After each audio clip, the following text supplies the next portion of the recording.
Primeira carta de Paulo para Timóteo. Paulo passou muitos anos viajando e agregando novas igrejas e desenvolveu uma grande equipe de colaboradores nessa missão. Timóteo foi um desses.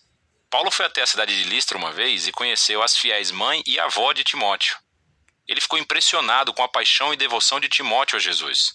Assim, Paulo o orientou por muitos anos e, em dado momento, começou a enviá-lo em missões para diferentes igrejas. E Paulo ouviu falar sobre um grupo de líderes que se infiltraram na igreja influente em Éfeso. Eles estavam espalhando mensagens errôneas sobre Jesus e o que significa segui-lo. Ele enviou Timóteo para confrontar esses líderes e restaurar a ordem nessa igreja. Depois que Timóteo chegou lá, Paulo enviou essa carta para acompanhar e instruí-lo no cumprimento dessa missão. A carta tem um conceito muito legal. Há uma comissão de abertura e encerramento da carta dada a Timóteo para ele enfrentar esses líderes e sua má teologia. E essas comissões cercam duas grandes seções centrais que estão cheias de instruções extremamente práticas sobre os problemas que Timóteo enfrentou na igreja de Éfeso. E, finalmente, todas essas seções são interligadas ou finalizadas por uma série de 3 poemas, onde cada um exalta Jesus ressuscitado como o Rei do mundo. Vamos nos aprofundar para ver como funciona. Paulo começa lembrando como ele enviou Timóteo a Éfeso para confrontar esses líderes que estavam espalhando seus ensinos estranhos. E ele descreve como esses caras são obcecados com a especulação da Torá, especificamente das primeiras histórias e genealogias do livro de Gênesis. E como veremos, eles desenvolveram todo tipo de ensinos estranhos sobre comida, casamento e sexo que não eram consistentes com os ensinamentos de Jesus ou dos apóstolos. Ele até nomeia alguma dessas pessoas, como Alexandre e Himeneu, e descreve como o ensino deles dividiu a igreja e gerou controvérsia. E Paulo disse que esse é realmente o primeiro sinal claro de que o seu ensino é distorcido. Quando o ensino cristão genuíno é seguido, é fiel ao caminho de Jesus e resulta em amor e fé genuína. Ele diz que, de qualquer maneira, o propósito da Torá não é alimentar a especulação. Pelo contrário, o seu propósito é expor a verdade sobre a condição humana, como aconteceu com Paulo. O ensino correto da Torá levará as pessoas a ver a graça de Deus revelada no Messias, que veio para salvar pessoas pecadoras e imperfeitas. Assim, Paulo termina com um poema que honra o Rei Jesus acima de tudo e instrui Timóteo a calar esses homens dos seus falsos ensinos. Então, ele aborda problemas muito específicos nessa igreja que foram causados pelos falsos mestres. Primeiro de tudo, ele instrui Timóteo a realizar reuniões regulares de oração na igreja para orar pelos líderes governantes de Roma e pela paz, porque a paz na terra é ideal para os seguidores de Jesus continuarem espalhando a sua mensagem sobre o Deus da paz, que quer que todas as pessoas sejam salvas. O Deus que enviou Jesus como o único mediador para dar a sua vida pelo resgate de todas as pessoas. Em comparação com os falsos mestres, Paulo lembra a Timóteo que Deus quer salvar o mundo inteiro. E a oração vai manter isso na frente das suas mentes. Paulo também aborda problemas relacionados com homens e mulheres que estão sendo influenciados por esses líderes corruptos de Éfeso. Ele primeiro cala um grupo de homens que está sendo arrastado para as disputas teológicas raivosas iniciadas pelos professores. Ele diz que esses caras devem aprender a orar. Então ele confronta um grupo de mulheres ricas na igreja que estavam tratando as reuniões de domingo como um desfile de moda. Elas se vestiam de maneira tão sofisticada que envergonhavam a maioria das pessoas que não podiam pagar por um guarda-roupa daquele. E não apenas isso, mas algumas dessas mulheres também estavam usurpando posições de liderança na igreja. E estavam ensinando aos outros a má teologia dos professores corruptos. Então Paulo cala essas mulheres. Ele diz que elas não devem ensinar ou liderar na igreja. Então ele prossegue para explorar a história de Adão e Eva e a serpente de Gênesis capítulo 3. Agora, essa é uma daquelas partes da carta de Paulo onde, como Pedro disse, é meio difícil de entender o que ele quer dizer. Existem muitas opiniões diferentes sobre o que Paulo quis dizer aqui. Alguns acham que Paulo está proibindo as mulheres de ensinar ou liderar homens em qualquer igreja, e que seus comentários sobre Adão e Eva se referem a como Deus ordenou que somente os homens sejam líderes na igreja. Há outros que pensam que Paulo está proibindo as mulheres de terem autoridade de liderança sobre os homens de uma igreja. Mas que, uma vez educadas, as mulheres devem e podem ensinar como líderes em uma igreja sob a liderança masculina. E há ainda outros que pensam que Paulo está proibindo as mulheres somente em Éfeso, e que os seus comentários sobre Adão e Eva são uma comparação de como essas mulheres foram enganadas pelos falsos professores. Qualquer que seja a sua opinião, para Paulo, está claro que essas mulheres efésias precisam estar sob a liderança de Timóteo e obter uma educação teológica adequada. E o objetivo é ajudá-las a crescer para que um dia possam se tornar as ministras de destaque que Paulo menciona em outras cartas, como Febe, Júnias ou Priscila. Paulo continua abordando essa crise na liderança. E ele chama Timóteo para nomear uma equipe pequena e saudável de maridos e pais que irão agir como anciãos ou administradores para a igreja. Esses devem ser homens de caráter e integridade excepcionais e trabalharão ao lado de uma equipe de diáconos. É uma palavra grega que significa servo. Esses são homens e mulheres que realmente lideram os ministérios da igreja e devem ter o mesmo tipo de caráter que os anciãos.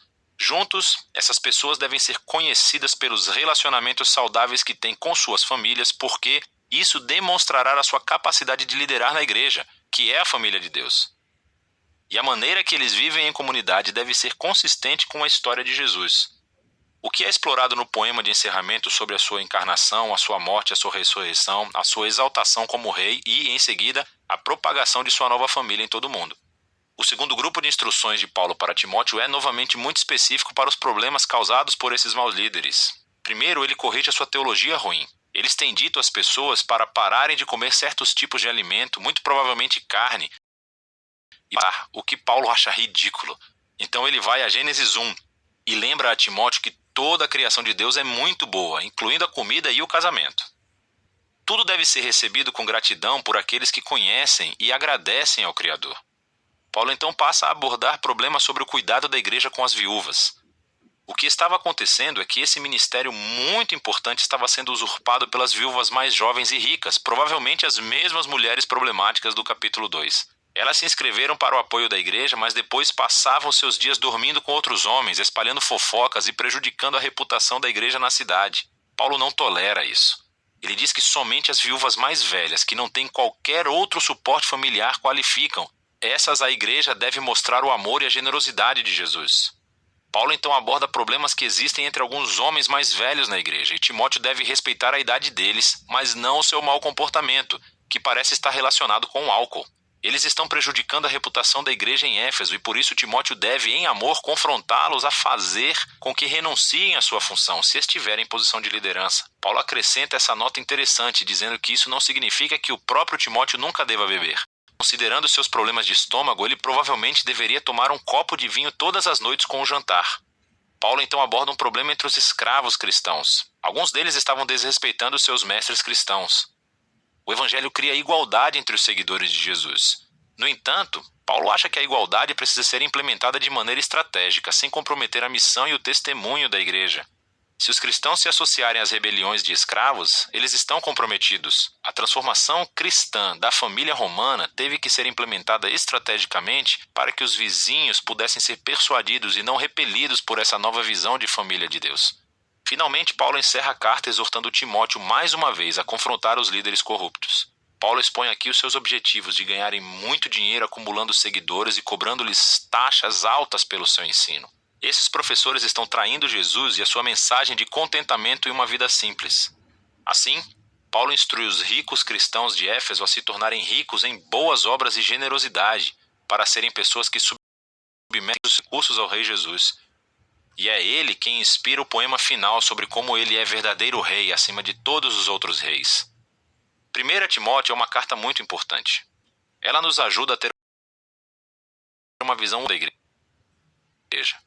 Então, aquilo em que uma comunidade de Jesus acredita irá influenciar diretamente como essa comunidade vive e se comporta em sua cidade. Assim, a sua teologia, as crenças, devem ser constantemente criticadas e formadas pela Escritura e pelas boas novas de Jesus. E a maneira como a igreja é vista pelo público é algo também muito importante para Paulo. Todos os cristãos devem ser conhecidos como pessoas cheias de integridade, conhecidas por boas obras, conhecidas por servir os pobres e os mais vulneráveis, e tudo isso por devoção ao Rei Jesus que foi ressuscitado. É disso que se trata 1 Timóteo.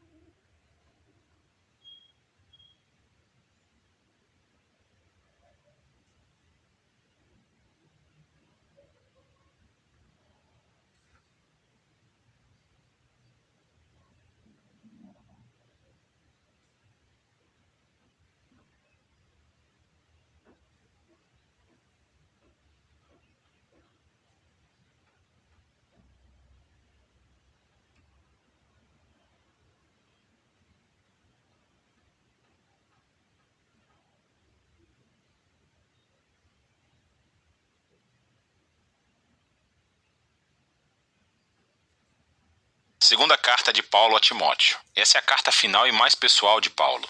Ele a escreveu enquanto estava, uma vez mais, aprisionado, e ela é dirigida ao seu querido colega de trabalho e protegido, o jovem Timóteo. Não sabemos exatamente quanto tempo se passou desde que ele escreveu a primeira carta a Timóteo, mas podemos perceber que a situação de Paulo mudou, e para pior.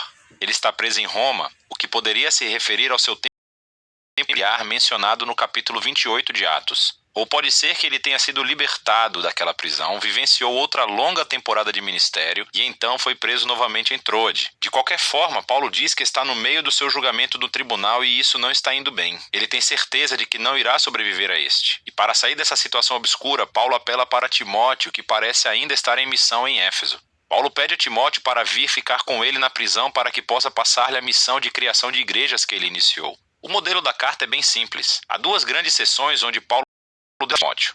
Primeiro, a aceitar seu chamado como um líder e depois, antes de ir até Paulo, para lidar com os mestres corruptos que ainda causam problemas em Éfeso. Após isso, Paulo conclui a carta. Paulo começa agradecendo a Deus por Timóteo e sua família, especificamente por sua avó, Lloyd, e sua mãe, Eunice. Elas imergiram o jovem Timóteo na história das Escrituras do Antigo Testamento. Elas suscitaram nele uma profunda fé no Messias, Jesus. Assim, por causa dessa fé sólida, Paulo oferece a Timóteo o seu primeiro desafio. Ele o exorta a rejeitar ou se envergonhar das boas novas sobre Jesus ou de Paulo, que está sofrendo na prisão, justamente por anunciá-las. A razão pela qual Paulo precisa enfatizar isso é pelo estigma negativo que ele ganhou, dado a quantidade de vezes que esteve na prisão. Isso fez com que muitos dos colegas de trabalho de Paulo duvidassem da sua vocação como apóstolo. Ele menciona dois homens, Fígelo e Hermógenes. Eles desertaram Paulo, pois ficaram com vergonha de estarem associados a ele, que agora era um criminoso acusado. Então, Paulo pede a Timóteo para rejeitar o medo da vergonha e vir vê-lo. Paulo sabia que esse era um pedido caro, que poderia colocar Timóteo em perigo. E assim, ele lembra a Timóteo que a graça de Jesus é uma fonte de poder realmente importante e que ele precisará dela, pois seguir Jesus não é fácil. Exige tudo o que você tem. Paulo compara o fato de seguir a Jesus a se alistar como um soldado que se esforça para agradar o seu comandante oficial, ou como um atleta que treina o seu corpo para uma competição, ou como um agricultor dedicado e trabalhador. Todas as três metáforas envolvem uma pessoa que está comprometida com algo maior que elas mesmas e que se dispõe a sacrificar e a passar pelos desafios para atingir um objetivo maior. E, claro, o maior exemplo disso é o próprio Jesus. Devido ao compromisso dele com o Pai, ele sofreu a crucificação nas mãos dos romanos. E, da mesma forma, o próprio Paulo sofre agora em uma prisão em Roma. Sofrimentos e sacrifícios são inerentes à vida cristã. E é por essa razão que a ressurreição de Jesus é o fundamento da esperança cristã. Ou, como Paulo coloca nesse poema muito poderoso e breve, se morremos com ele, então viveremos com ele. Se aguentarmos o sofrimento, então reinaremos com ele. Se o negarmos, ele nos negará. Se formos infiéis, ele permanece fiel, pois ele é incapaz de negar a sua própria natureza. O amor de Deus pelo nosso mundo gerou uma nova esperança pela morte e ressurreição de Jesus. E assim, para aqueles que correrão o risco de confiar e seguir Jesus, Deus promete a vida e a vindicação. Para aqueles que o negam, Deus honrará essa decisão e fará o mesmo. Mas a infidelidade do povo nunca levará Deus a abandonar a sua fidelidade. E assim, Paulo convida Timóteo a ser fiel, sabendo que isso pode ter um preço. Paulo segue para a segunda metade da carta, convidando Timóteo a confrontar os mestres corruptos em Éfeso, antes que ele venha a Roma. Aquilo que eles ensinam está se espalhando pela igreja de Éfeso como um câncer.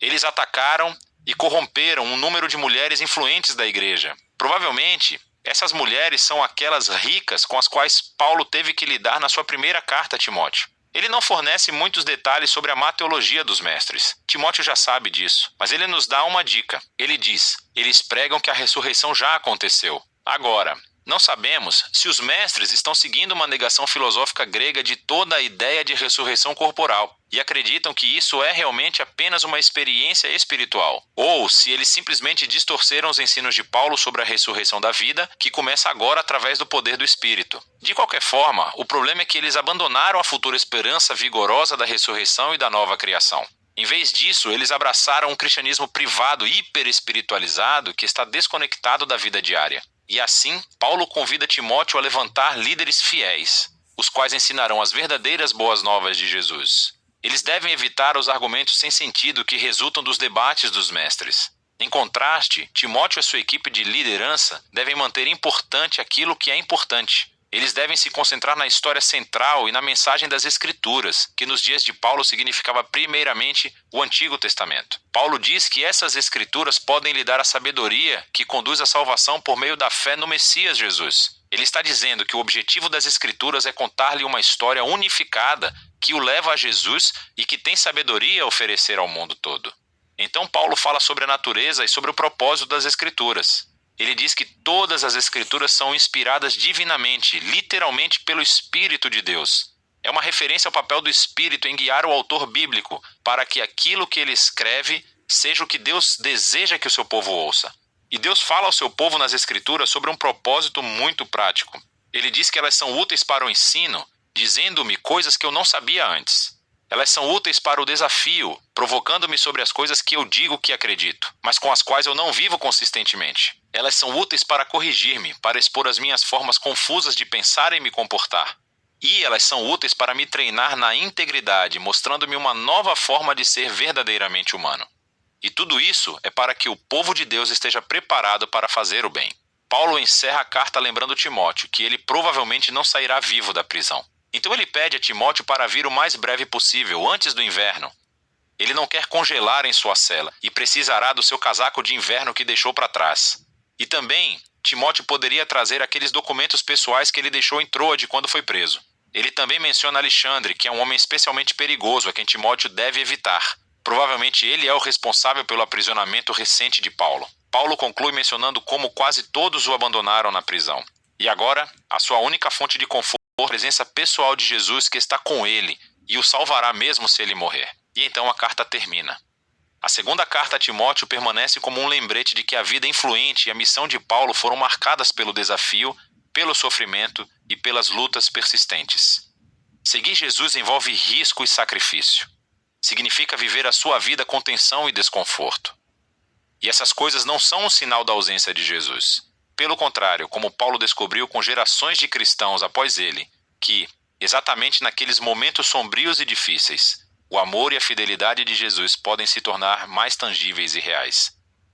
E é disso que se trata 2 Timóteo, a última carta de Paulo.